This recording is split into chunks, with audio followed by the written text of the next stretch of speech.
I'm glad you bring that up. They're like, oh man, like he learned to sing for the movie. So what do you think? He went 40 years without ever singing once in his life? Brunch, hit it, boys!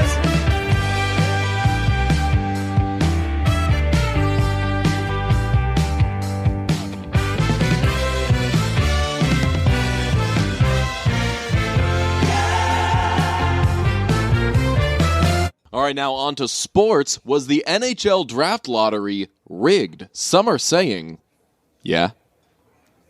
Interesting, Bob. I think that it's certainly convenient that 3 American teams ended up in the top 10, 2 of them being Chicago and New York. 2 of the biggest markets. I let out like 15 seconds into them because they were doing the revealing thing. So it went in order, right? It went, what did it go? It went like Montreal, who is after that? It was Montreal, somebody, then Chicago, and they didn't get to Chicago. And I was like, well, this looks like they're rigging it so blatantly that it can't be rigged. That it can't be rigged because they wouldn't make it that obvious. Right. And then when the Rangers jumped up, I was like, this is exactly what they're doing. Yeah. They are doing the most obvious rigging scenario. To be like, whoa, like, give us a little credit. If we were going to Jersey's in there. Yeah, right. New Jersey's in there, which is also in the New York market. That was a... People are like, there's no way that they would rig the draft and put Jack Hughes in New Jersey. Oh, you mean the city that's like an hour away from New York City? Yeah, you know how awesome it would be for the NHL if the Islanders, Rangers, and Devils were all good at the same time? I feel like the NHL's been trying for a minute to make the Devils good. I mean, Peter Chiarelli, too. Yeah. He's been doing his best. But they still haven't won a cup with Taylor Hall. So. Ooh, Taylor Hall, by the way. Not a winner? 6 draft lottery wins for Taylor Hall. I'm very glad that he's leaning into that. Yeah, I know. That he's celebrating that and acting like it's a good thing. When the draft lottery came out and was getting underway, did you see the screen cap that sort of was leaked on Twitter and was like, oh, the Rangers, Blackhawks, and Devils are going to win the draft lottery. Really? That came out before? Oh, really? Yeah. And so it was like a screen cap of like the 3 selections, and everybody was like, this guy's just fishing for retweets. Right. And as soon as the Blackhawks hit, I was like, no fucking way. Oh my goodness! Which is kind of a bummer because that was like the most insane draft lottery in a long time. Yeah, and we knew what was coming. That was captivating. I took my eyes off of an entire game of Garbage Time Celtics to watch that. Yeah. I was so excited to watch that, and that's a good presentation as long as you tune in halfway through it. Really, any draft lottery show, it's an hour you can't watch the beginning. Yeah. Even though, I mean, who had... Oh, no, NBC Sports had it. So, like, you're getting Catherine Tappan and, like, all the good folks and everything. But also Milbury. But it was Milbury on it? I think so, yeah. Shouts out my guy, Mike Milbury. But they did, like, a decent job, because I tuned in for the first half of it, and they were, like, sending it to, regional NBC Sports places. So, like, if the Bruins were in there, they might have sent it to, like, Haggerty or you or Felger or something. something. Yeah. So, I liked the way that they did it. I would love that. What if they did? What if I hope the Bruins are. I hope the Bruins miss the playoffs next season. So they do that and they go to the regional networks. And they're like, all right, let's check in with Philly. Let's check in with Chicago. Now, how about Boston's hockey coverage? And they go and it's like poorly dressed man and his angry young son just screaming at each other over the goaltender. It has nothing to do with anything or like who might they draft. They don't even like receive the hit. Yeah, it's just right. Like they cut to the NBC Sports Boston. You guys are already screaming at each right. other. Just like he's saying that I'm on drugs. I broke him last week. Felger? Yeah, we were talking about the leash. Have you heard about this? I have. Yeah. It was a lot of leash talk. Big Sunday skate topic. Really? Yeah. A lot of congratulations, by the way, back on Sunday skate. Snuck back in the club. Huge. If you're not in Boston, you are missing out on some terrific leash talk, which is Tuukka Rask. Is he on a leash? Actually, you know what? They've skipped over whether or not he's on a leash. He's on a leash. Like, it's just a question of how he's long on a that leash is. But we want to know how long is the leash with Tuukka Rask? Is it like a leather leash? Yeah. Like an old-fashioned one? Is it one of those runners? Yeah. That can be extended longer and shorter as you wish? What kind of leash does Tuukka Rask have around his neck? I think I upset our guy Tom Giles the other day because we came into the Bruins segment. It started with the full screen of Rask's numbers and Halak's numbers. So as he was reading it, I was like, oh, I think I know where this is going. I think I smell some leash talk, right? We doing that? And he said something about, wish I could muzzle you. Ooh. And then we riffed on dog stuff for like 2 minutes instead of doing leash talk. Because the leash talk it's hilarious. Nobody has any other word for it. No. They just keep saying, how long is Tuukka's leash? At which point do you take Tuukka out of a game maybe? Folks, they took him out of a game last year. In a series that they won. It's not like uncommon. Goalies get pulled it's in not games. uncommon. The Stanley Cup champions last year started the playoffs Philip with a different Grubauer. goalie. Yeah, Philip Grubauer. Yeah. Started. And it is a complete... In the two years before that, the Stanley Cup champions used 2 goalies. That's right. So Not it is a very. luxury to have 2 good goalies heading into the playoffs, and that's a luxury that the Bruins have, and the Leafs do not. Yeah. The Leafs' backup goaltending situation is an absolute fucking disaster. I know that he didn't have a terrible season statistically. Frederick Anderson? Yeah, I He's wonder. a puddle. I wonder if they have one good goalie. Yeah, he's a puddle, dude. This is he is Tuukka Rask, but worse. This is a very easy case of the Bruins' first round series is a very easy case of the Bruins scorers will have an easier time scoring against that defense and goaltender than the Leafs' great top end scorers will have scoring against the Bruins D, which is better, and the goaltending, which is better. But yeah, I don't think the Bruins are going to do like some Ron Hextall, Garth Snow thing or Dwayne Rawlson, Manny Fernandez thing. They don't need to. But if the only scenario in which I see the Bruins actually failing and losing against the Leafs is if Rask is terrible in games 1 and 2. So they start Halak going into Toronto, and then by then it's already over, right. It's over because Halak obviously has had a good playoff run as well.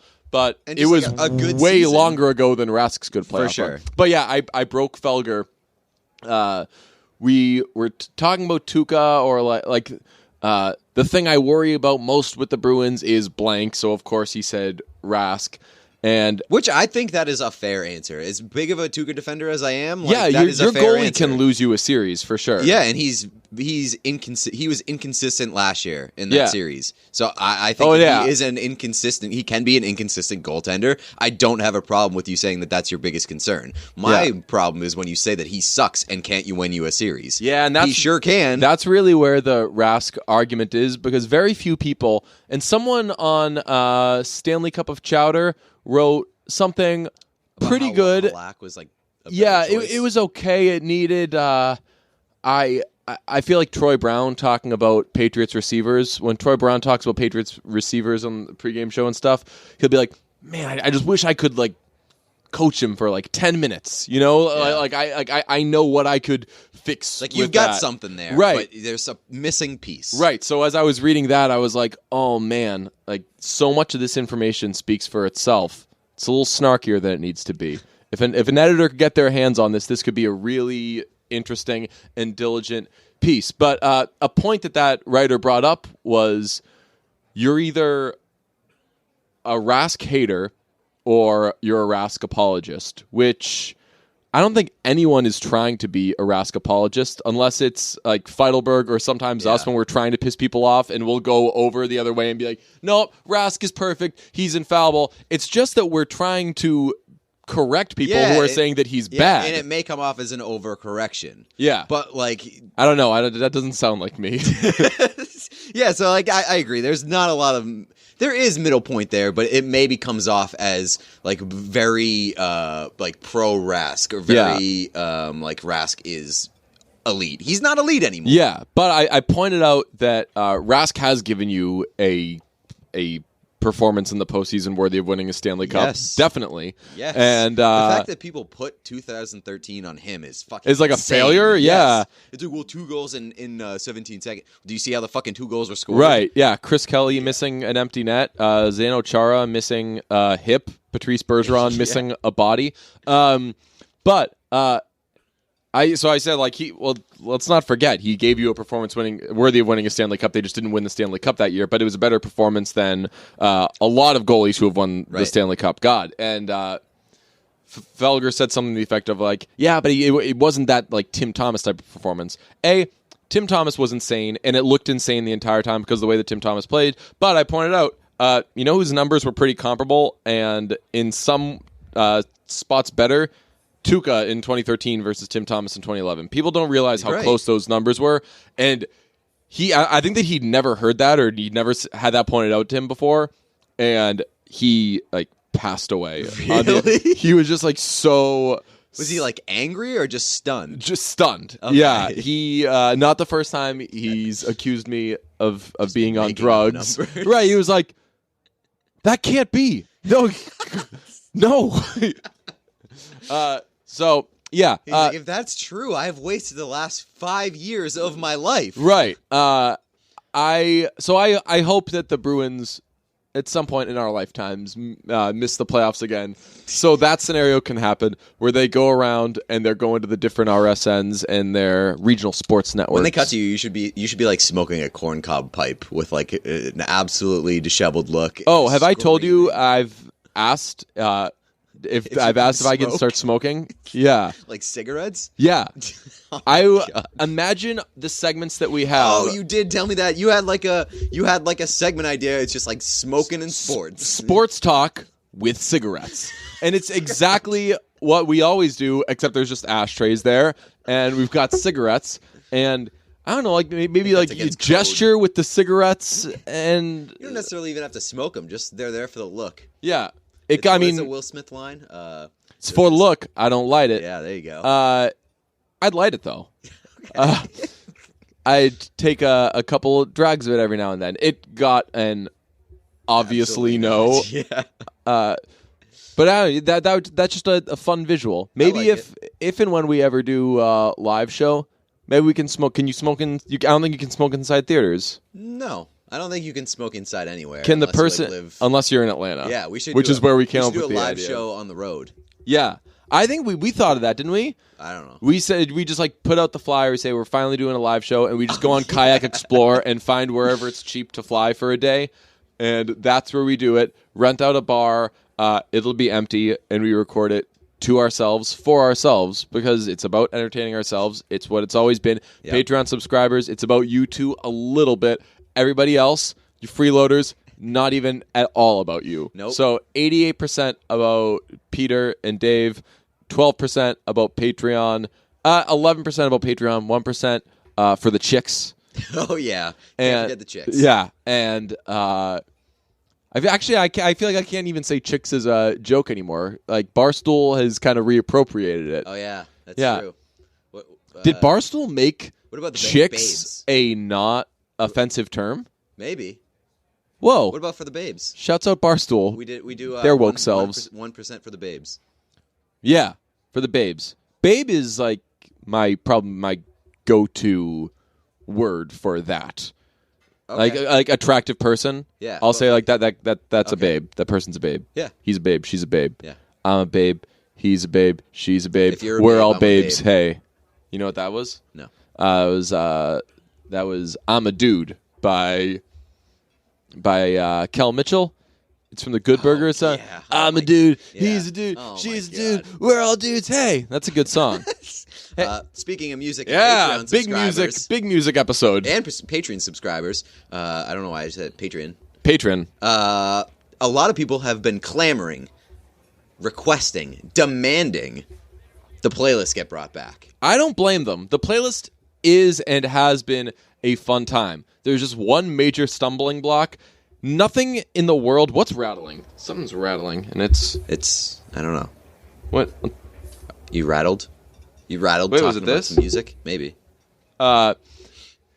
It is. Nothing is harder in the world than us adding our songs and the other person's songs. Maybe if we got a whiteboard and we wrote down the the songs as we pick them, and then right after we sit there and we add them manually. Maybe we could do that. I've got a great idea. The people want the playlist back. Yeah. So here's the deal. We'll pick our songs to add to the playlist, but after the episode comes out, you've got to tweet them at us. You've got to tweet us the list of songs that we added to the playlist that week, and then we'll add them. Then I'll have to check Twitter, though. That's another step to my life. I can do it.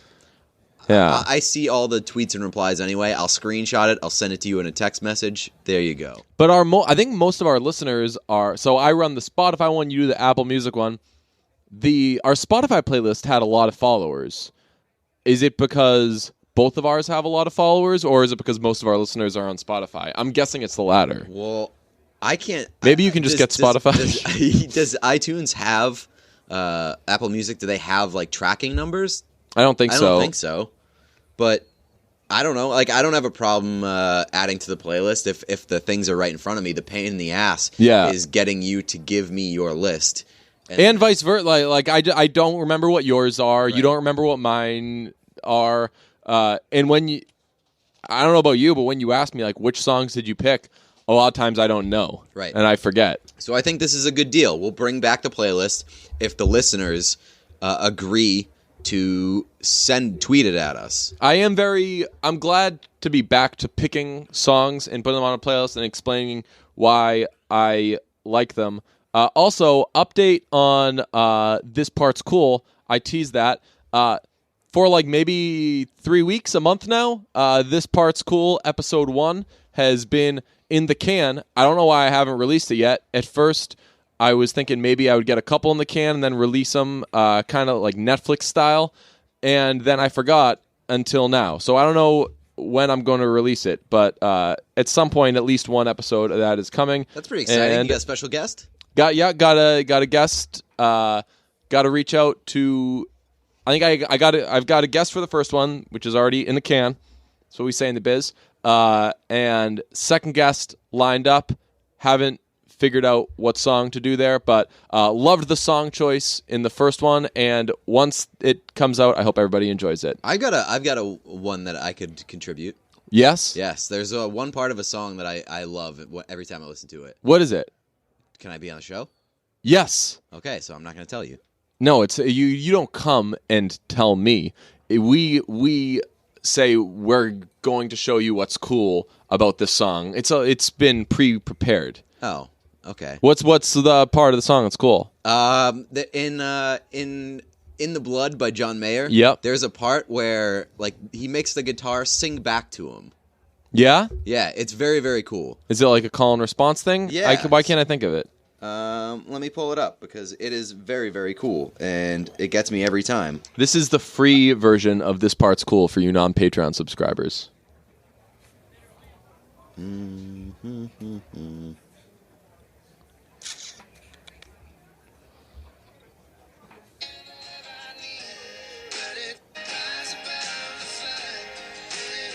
It's towards the end. It's coming up.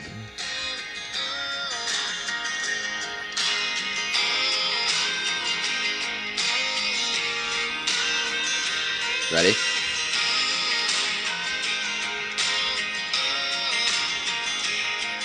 Did you hear it?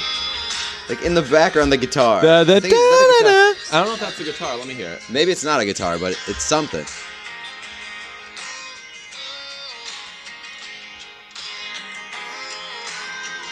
Right there. Listen. Well, there was, so most of it was voice, but then there was one guitar that went. But there's something in the background that's like. I think it's a girl singing. No, it's not. That's definitely an instrument.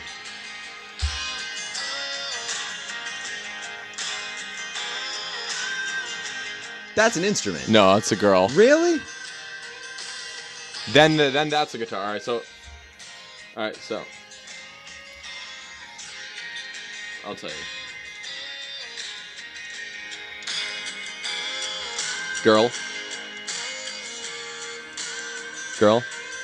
Guitar. Really? Woman. Yeah. So I thought that was. It's so buried in the mix, though, that it could be. It's like one of those things. it's probably a voice that's heavily Distorted. affected. Yeah.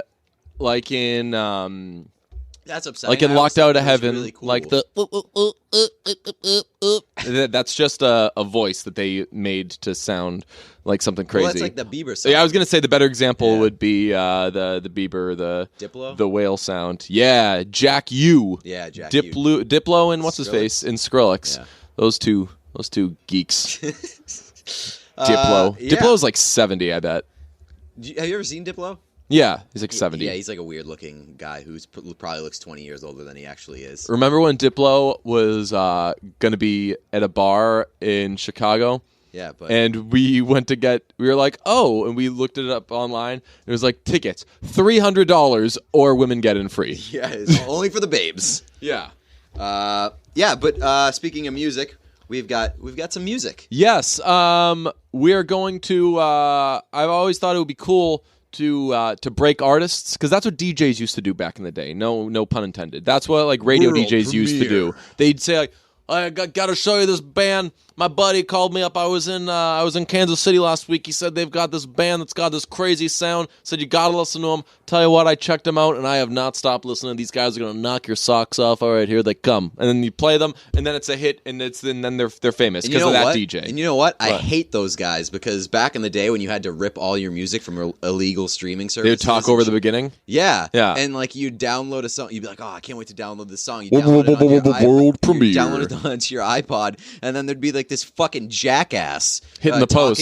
talking at the beginning, and then sometimes during the song, like they'd hit like a drop. Yeah, And they'd that's like basically- an they'd basically, audio like, watermark. Yeah, exactly. It's really annoying. Yeah, but when they hit the post, that's really cool. You know what that is? No. It's when you talk right up until the lyrics Yeah, start. that's pretty cool. That's a cool move. Gary Tanguay used to be a radio DJ, so he can do it, and it's Is that amazing. like a manual thing? Like you know when the thing is coming? And Yeah, like you're time it talking and that perfectly? you just time it perfectly. I thought And- that it was always like pre-recorded. And Oh then no! just- wow! They're like, that's- all right, we're getting you through your weekend, blah. Yeah, it's new John Mayer 101, and then it starts. That's amazing. Yeah, that's a pretty cool skill. So maybe we'll hit the post when we break artists, but we're gonna start breaking artists. I don't get we're gonna start by breaking Maggie Rogers. Congratulations to us. This has now happened twice in the last 6 months, where someone who I know and like listens to the same music I listen to has said, "Whoa, where's everyone been hiding this Maggie Rogers?" And I don't want to be a jerk and be Has like, it been her "Oh, both times? what?" Has it been her both Yeah, times? Feidelberg did it too. Really? Yes. And Feidelberg at least was like 4 months ago or something. I don't know what your excuse is. I don't know either because I remember we discussed You've literally the been NYU sleeping thing. on her. Yes. Like you've been sleeping. Yes. Not literally. Yeah. Because Not literally. haven't done that. Right. Although she is very adorable. Yeah, I'll say she's that. like 22 though. Relax. She's a minor. I'm 22. Yeah. Yeah. No. By the no. way, shouts out Lily James. 30th Oh my birthday. God, 30th birthday, and boy, if you didn't know that, you don't follow her on Instagram. Right. She is every day she has posted a picture of her 30th birthday party like she's a bad boy going to Lollapalooza. Just like every day is a new picture of what looks like the coolest party in the world. Amazing photos, all black and white, like pictures of her friends, pictures of her mom. honestly There was a looks like- picture of her just with shopping bags. I think she went shopping at her birthday party. There's probably presents. Yeah. It makes more sense. I don't know. But Wasn't it there. honestly looks like the location of the grand opening of the hotel from Mamma Mia 2. Yeah. Like it's outside. There's lights and stuff everywhere. There's just like a lot of people. Yeah. And it couldn't be me because nobody ever comes to my birthday parties. Right. That But is I so cool. I hope, and like usually I hate when people post pictures on Instagram of the same event over and over and over and Yeah. over again over the course of like Just a one week. more. Yeah, and I honestly hope that Lily James posts pictures of that until she turns 31. Yeah. God bless her. Yeah. Also, it was stunning that she's 30 years old. I figured that she'd be like mid-20s. She looks very young, Yeah. although it's very difficult to tell how old women are sometimes. Yeah. Who did we struggle with? Maura Tierney?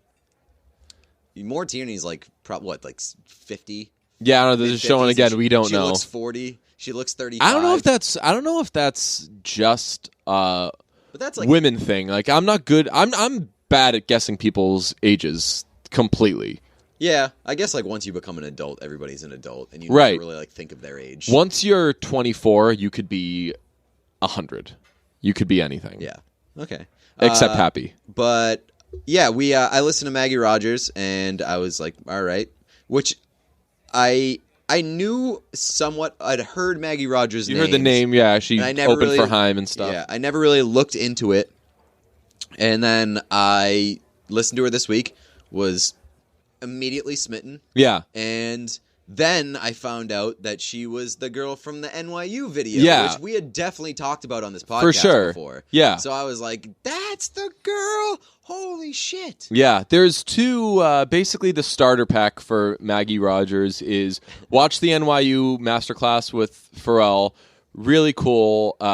Speechless Pharrell is the best. It happens in that, and it happens in his Nardwuar interview where he basically cries. It's annoying because he's speechless, but he still makes way more sense and like is way more coherent than I am on my best day. Yeah, no, there are just some people in this world who legitimately like. I've got this weird thing where I'll see something non-athletic because like athletes, you literally are born with like just an ability that others don't have, and I know that exists with everything else. But this is how my dumb brain works. I'll watch something, whether it's a politician or it's just anybody on TV doing something, and I'll think, I bet if they tried hard enough, anybody could do that. Like they were groomed into this. Right, like anyone could, or like you watch a band and you're like, I bet like if somebody sat around all day and tried really hard, like here, I think that if people tried as hard at music as Jack Antonoff, they could be Jack Antonoff or better. I think that like anybody could be Jack Antonoff. I think that for a lot of things, if you put enough time into it and you're groomed and there's a lot of effort, right, like you can be passable. And you have Bradley Cooper in A Star Is Born. Like he whatever. That, by the way, I'm glad you bring that up. Like, I'm glad you bring that up. They're like, oh man, like he learned to sing for the movie. So what do you think? He went 40 years without ever singing once in his life? Everybody has sung at some point before. Pete, if you did something where you had to sing, I'd be like, cool. So it turns out Pete could sing. I just didn't know that. But he's been able to do it. Yeah, I'm sure. I mean, I'm sure that he ended up better than he was at the beginning. Of course. But he didn't. But they're acting like he didn't have vocal cords before. It's not like he got in an accident and he had to relearn how to walk. Right. No, he just had to get better at it because he stunk. Right. So, but there are a lot of things where you can delude yourself into thinking they're just like any other person. They just poured a lot of work into their craft and they became good at it. There are just some people in this world, though, that are just like smarter and more talented and better than other people. And Pharrell is on that list. He's just like his body just produces hits. Like the biggest thing at telling when like the difference between those people, the people who like inherently have it in them, is like when there's like a surprise thrown their way and they're caught off guard, they're stunned, and how they react to it. Yeah, I think that's the biggest thing. I think that's very difficult to groom. Yeah, that and that video, if you haven't seen it, is terrific. The song Alaska is very good. It was all of our first times hearing that song too, so we're kind of reacting along with Pharrell. And that was a really, really that's a really, really cool song, and just that whole video is great. So that's one half of the starter kit with Maggie Rogers. The other is her performance of Falling Water on Saturday Night Live. So much better than the studio version, which is weird because Rostam produced that, and basically everything that he does, I trust Rostam with my life. And for some reason, the studio version of that song is a little timid. I think maybe it's by design because they didn't want it to seem too much like Florence and the Machine. But when she does it on Saturday Night Live, she just belts and she reminds me of Florence Welch because her body is just kind of like freaking out as she's hitting those notes. That's a great performance. But yeah, Maggie Rogers is very good. She's not... I said to you when we were talking about her, like, she's not hit her ceiling. She's really good. I think that she could be great, and she's not great yet. But she just graduated college like 4 seconds ago. Right. And she's going to be awesome. And she's clearly a part of Haim's America. In what sense? Like, Haim's existence got us ready to hear Maggie Rogers and like Maggie Rogers. And there's I think that there's an obvious Haim influence on Maggie Rogers. Not to say all young women with middle parts sound the same, but in this case, what do you know? I think that like this is, you know how they say like, oh, it's the golden age of TV. This is the golden age of female artists. Oh God, I've been saying that forever. No, you just said it better than I have, but I've thought forever women are better than men at everything. But especially right now, women are making better music than men, and that's like in almost irrefutable. Every genre. And it's not to like put women against men or everything, but in an industry where men have had an easier time for a bajillion years, it's kind of neat to be like, hey, you know who's better at it right now? The other guys. Yeah, seriously. And in like almost every genre. Yeah. I think that like rap and hip hop is still like very largely male dominated. Yeah. But like it's getting better though. It's like getting Casey less homophobic. Musgraves It's getting I mean Cardi's taking over. Eve, did you see Eve at whatever award show? No. I think it was at the Grammys. Eve was there for some reason. Eve, you want to talk about someone who hasn't aged? Eve looks amazing. I saw a video recently of Ashanti performing. It seemed like a small event, not like a big concert or anything. But probably one of her thousands of club gigs with Ja Rule. Yes, yeah. No, not with Ja Rule anymore because he's too busy scamming people. Yeah. But no, she was performing at like some like small venue, and the DJ equipment and like the music cut out, and she just like put on like just vocals. Yeah. And she was amazing. I hope I'm not telling tales out of school, but you know who did that one night? Who? Jim Murray. No way. Yep. We were at it was Super Bowl week. It was in Atlanta. We were at a bar where there was karaoke. He got up there and he was doing Mr. Brightside. Okay. And that's a tough song to do without music. Well, the track got messed up and it dropped out, and he just gave it. He was like, if you think I'm stopping, you're out of your mind. And he kept singing the song, and everybody who was watching, because it was a bar, so other people are mingling and stuff, but everybody who was watching was into it. Nice. I guess once you get to the chorus, everybody knows that chorus and can get into that chorus. Right. But it's still like a very tough thing to do. On the subject of commanding a crowd, I saw a lot of live music this past week. Get ready, I'm about to break 3 artists on your asses.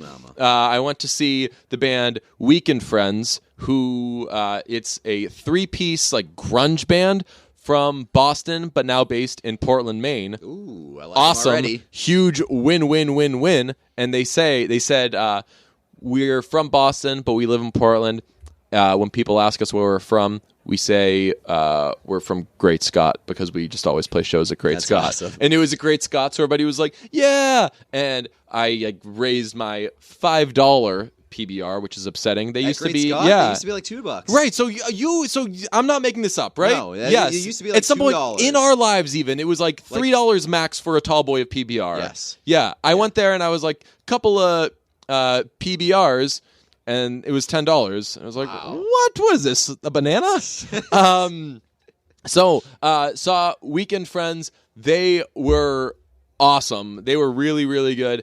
And then the next night I saw bands of 2 of my friends, and both bands. Like, do you ever go to see your friends' bands play or anything like that? Wayne. Or like, yeah.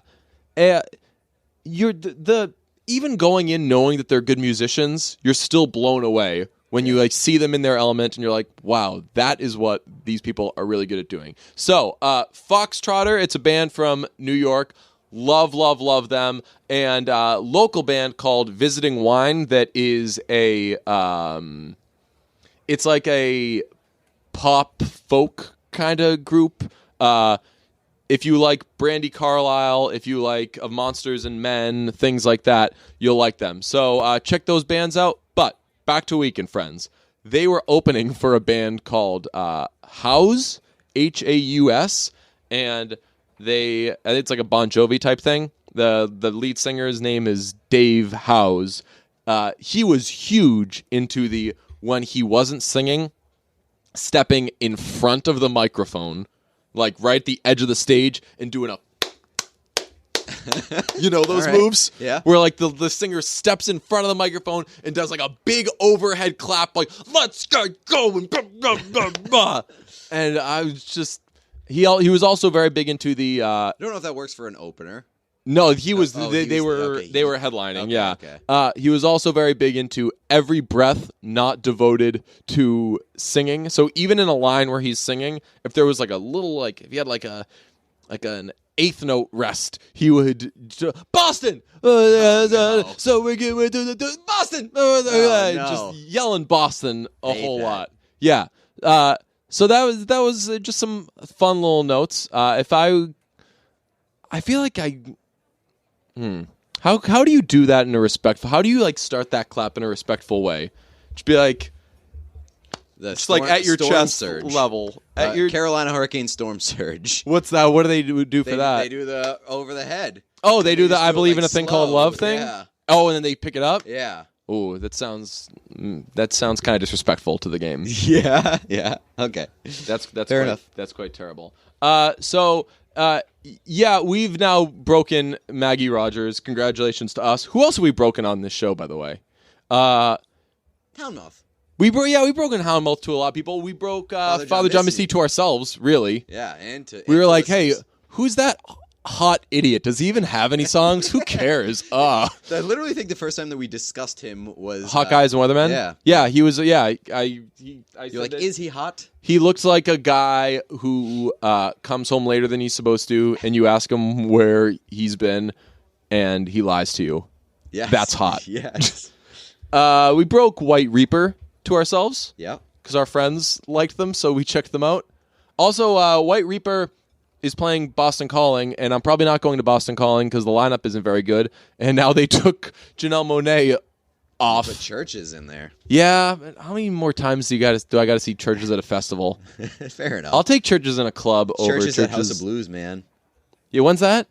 No, they were supposed to be. I missed them, I think, at House of Blues. Oh, yeah, that's right. It was right after we saw them in Austin.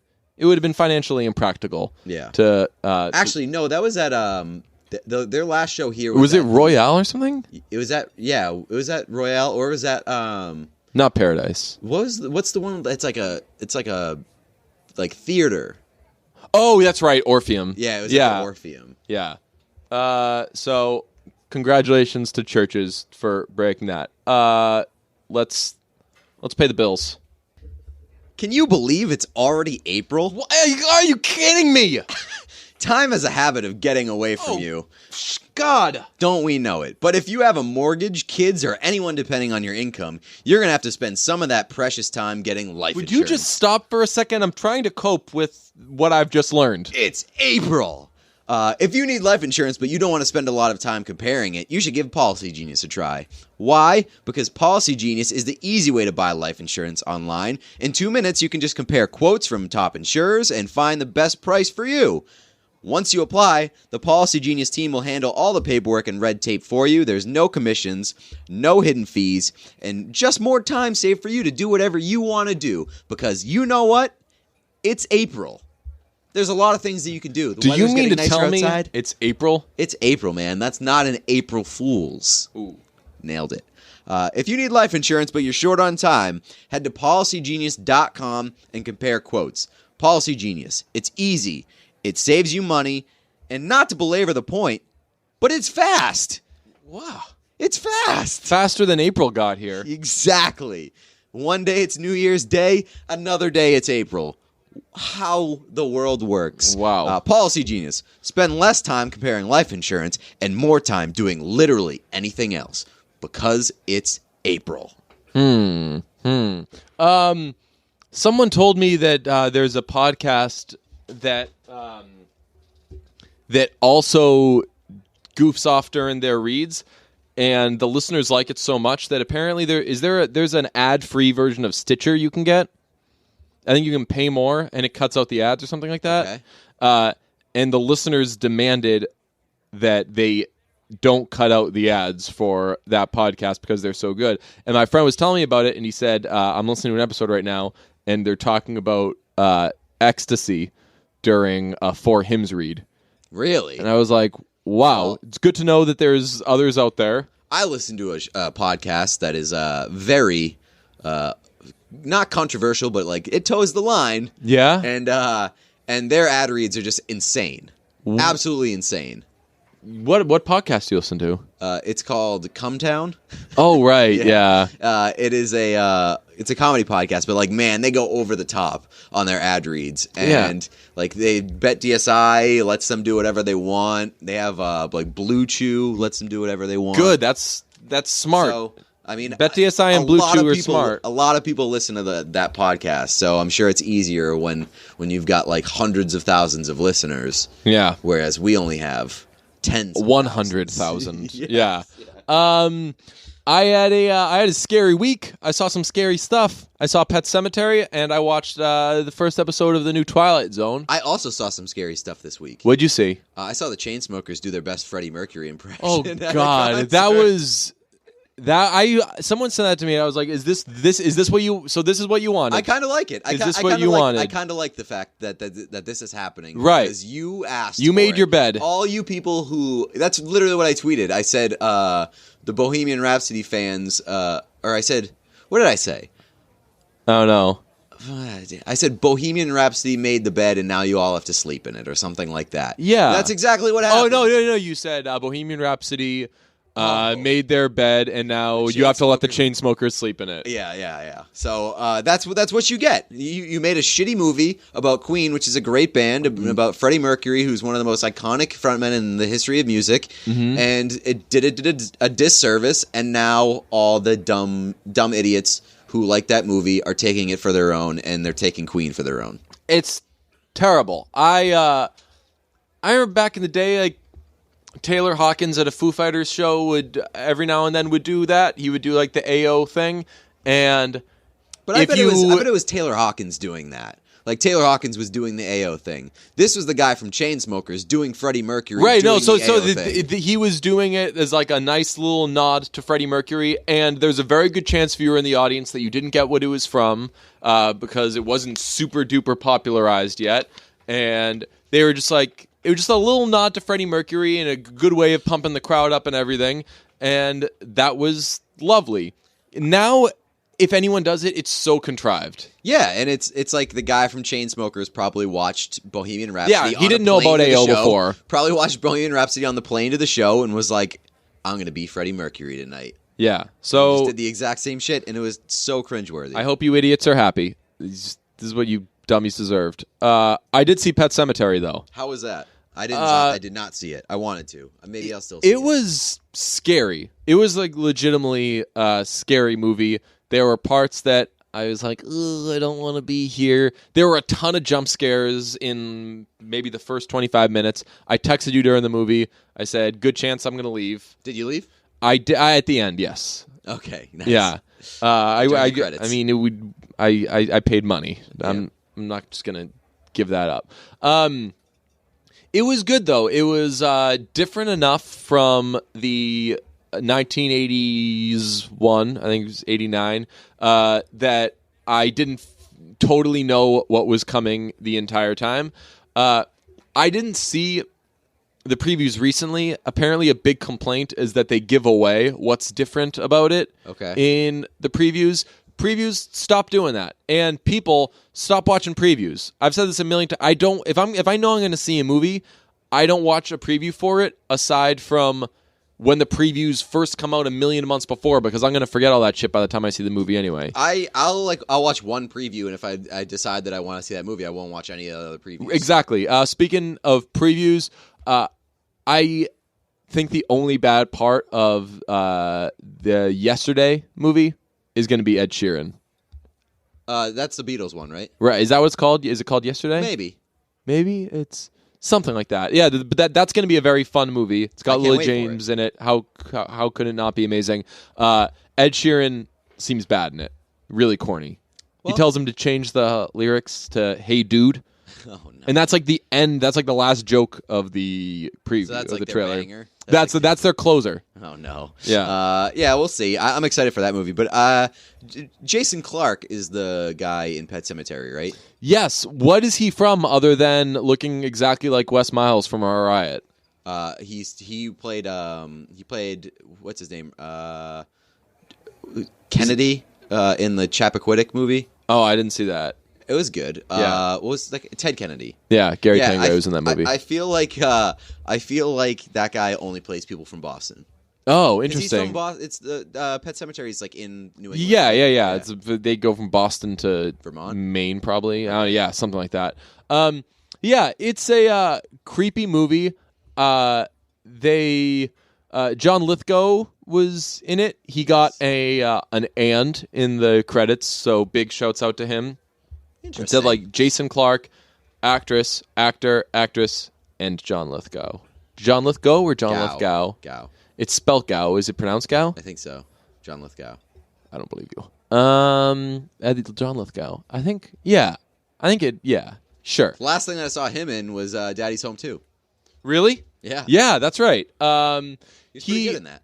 He was good in Pet Sematary as well. They add in the only. Did you see the original Pet Sematary? I don't think so. Okay, so it's basically family goes up to this new place. There's a cemetery where you bury animals, and then the animals come back, but they're evil. So then one of their kids dies, so they bury the kid, and the kid comes back evil, and everybody starts killing each other. Chaos ensues. In this one, I don't know if this was in the original, but they add in that the mother... Is this going to spoil anything for me? No. Okay. Has like a past, and that her sister died when she was young. And every time they mention the sister, the mother goes and like looks at old pictures of the sister. I've not experienced anything like this, but I'm pretty sure that's a thing that only happens in movies, where when someone that either like left or died or whatever is mentioned, they go back and they like look at pictures. Nobody would get anything done all day if you brought up like, I don't know, like someone I used to work with or something, or someone I don't see a lot anymore, and then I had to go sit in a room and look at pictures. Nobody would ever get anything done. So there's a lot of that. That was a little distracting. Also, how much percentage of movies do you think, like horror movies, what's the percentage of horror movies that begin with a family moving to a new house? Yeah. Like probably 70%. Yeah. It's it also had the shot of like in Get Out, of them driving up the highway. Of course. And it's all smiles, and some bad stuff's going to happen. Another big complaint I had is they wait way too long, and this is a spoiler. They wait way too long to reveal that John Lithgow's character, who is a neighbor there and kind of knows the land well, smokes. Okay. I wish you didn't spoil that for me. I know it's and then when you see him smoking, you're like, ooh, cigarettes? Yeah. Okay. But then later, I think he smokes weed. Ooh. Yeah. He does a lot of smoking. Nah, I don't have to see the movie. And they make his face look really like a guy who's smoked for a long time. And yeah, I guess all my other notes would be spoilers, but it is scary. It's like icky kind of, but just a lot of jump scares, and I don't do well with those. Yeah, so you as somebody who does not like those and does not like horror movies mainly to begin with, yeah. Thoughts on the movie? Did you like it? I was not happy I was uncomfortable, and I was miserable. But if somebody liked that stuff, do you think that they would like that movie? Yeah. I had no idea if it was a good movie though. Okay. People, after I said that could have been the best movie I've ever seen. But I hated every minute of it. But I would have no idea of knowing because I was so miserable. And people responded with like, well, what critique do you have with how they told the story? Because blah blah blah blah blah. I was like, I'm not talking about that. You do not get it. I just this is not my taste. I just didn't feel good. Yeah. It just made me feel bad. But I guess it's kind of like people who like eating buffalo wings. They don't taste good, but for some reason you like to eat those things.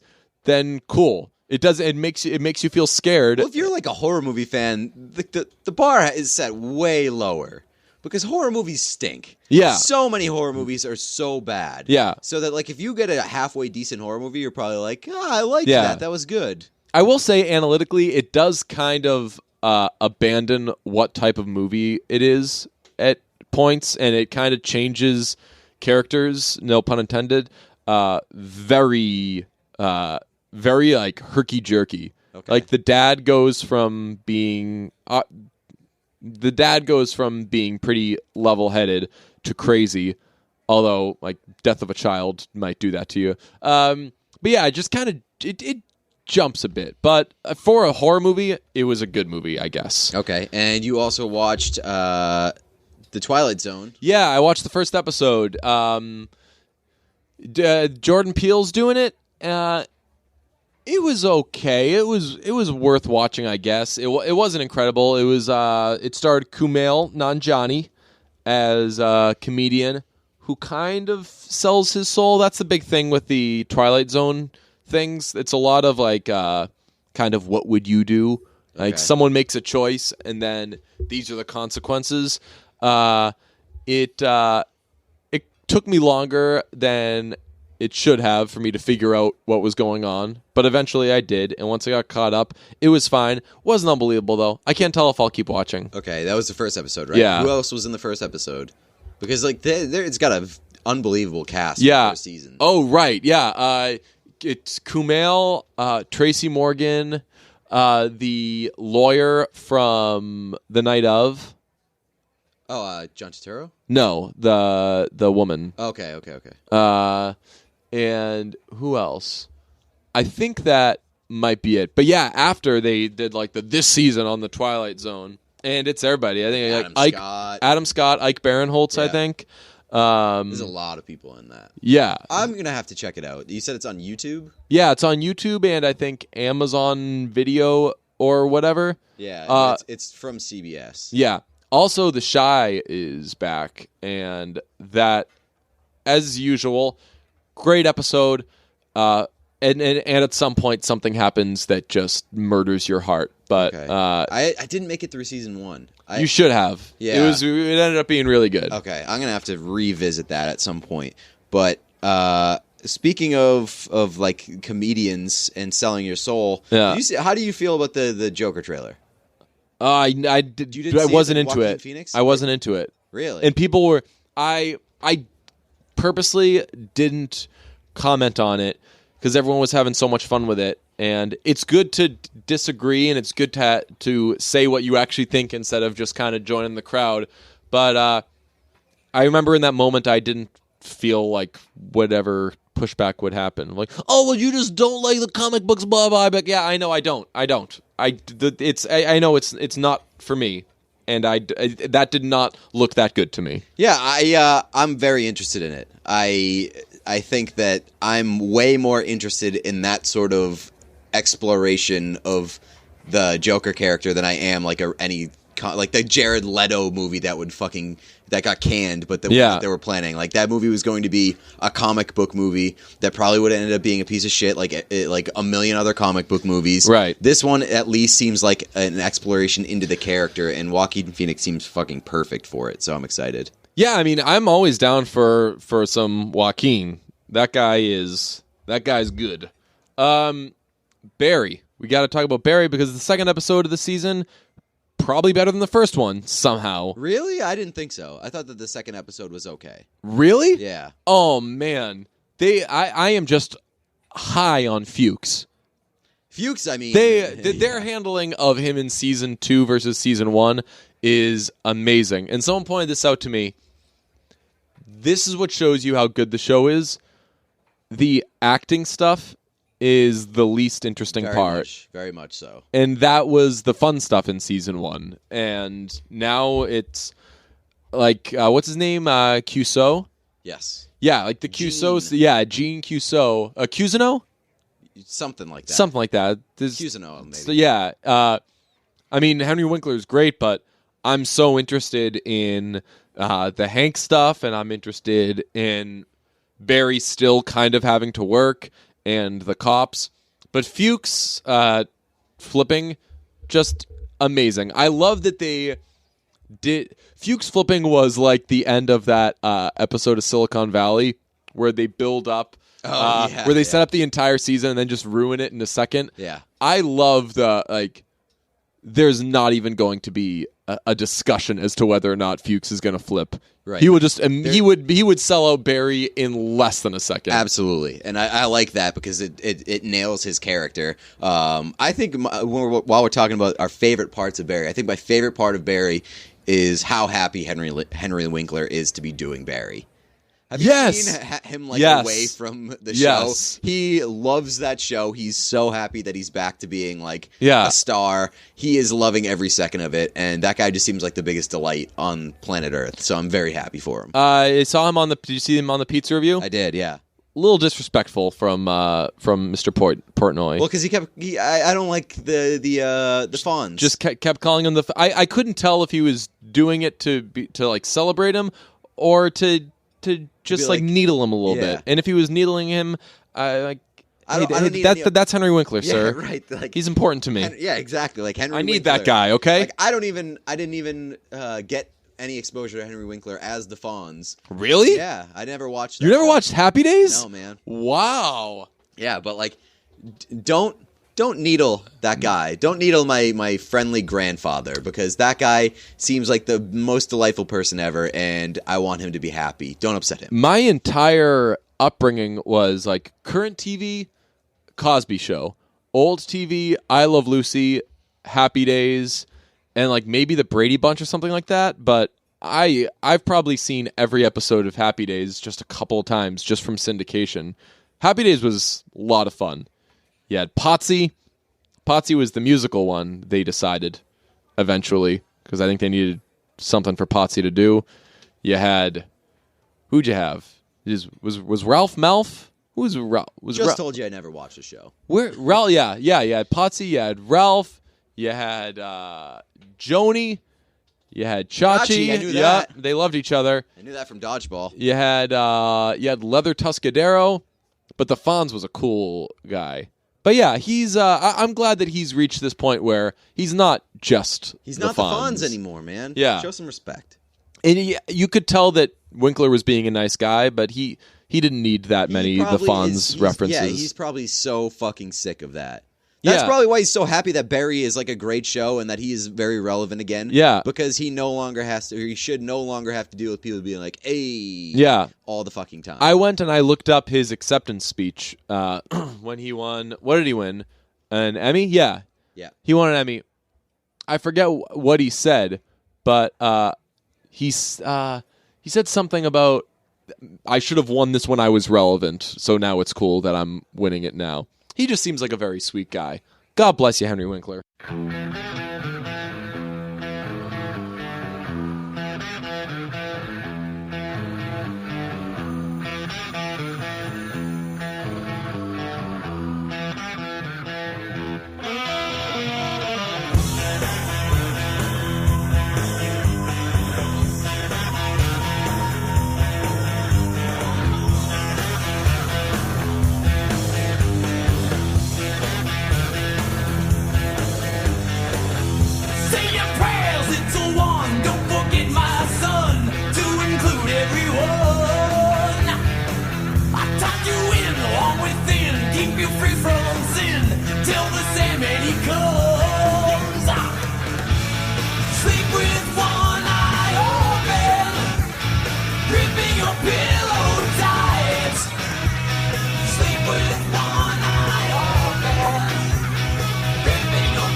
Yeah, yeah.